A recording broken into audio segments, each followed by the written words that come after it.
c'est une très belle nouvelle pour les patients d'abord, les patients qui utilisent le cannabis pour soigner leurs douleurs, que ce soit des douleurs effectivement spastiques, musculaires, dans le cadre de sclérose en plaques, etc. Il y a d'autres pathologies parce que non seulement le comité scientifique a rapporté effectivement à la NSM l'intérêt du cannabis thérapeutique, mais aussi sur un certain nombre de pathologies aujourd'hui qui sont déjà ciblées. Donc c'est une très belle avancée aujourd'hui et on se réjouit de tout ça. C'est un combat collectif que effectivement certes j'ai lancé il y a maintenant un petit peu plus d'1 an, mais qui a trouvé son écho à l'échelle du territoire national.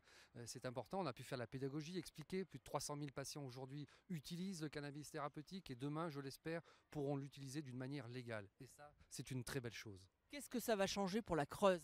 Alors pour la Creuse, j'espère bien, parce que maintenant effectivement nous avons un premier avis, mais il reste encore un travail à parcourir parce qu'il faut déterminer qui pourra le prescrire, de quelle manière, quel type de patient. Les pathologies sont déjà ciblées, donc le comité technique a effectivement déjà bien avancé sur un certain nombre de travaux, mais il reste encore des choses à faire. Ce que j'espère, c'est que ça aille le plus vite possible parce que sinon ça peut effectivement échapper à la Creuse. Nous avons demandé cela dans le cadre d'une expérimentation, de pouvoir produire, mais également récolter, transformer du cannabis à visée thérapeutique, mais pas seulement, aussi dans le cadre des produits bien-être qui sont aujourd'hui autorisés au niveau européen avec un taux de THC, la molécule psychotrope inférieure à 0,2%. Donc il reste ce combat aussi encore à mener parce que la France ne reconnaît pas ce droit européen-là. Il faut continuer, mais dans le cadre du cannabis thérapeutique, nous espérons pouvoir très vite avoir les autorisations parce que la filière complète est là. Nos agriculteurs sont prêts à planter, il n'y a pas de problème. Et j'ai un laboratoire qui est à Guéret qui est prêt à transformer. Donc toute la filière est prête en Creuse déjà pour pouvoir commencer. Et en plus de ça, j'ai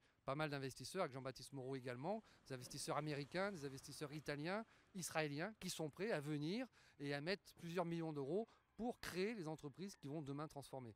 Donc si on veut donner les moyens à la Creuse effectivement de se retourner, d'avoir cette stratégie économique de développement, il nous faut les autorisations et on s'occupe du reste.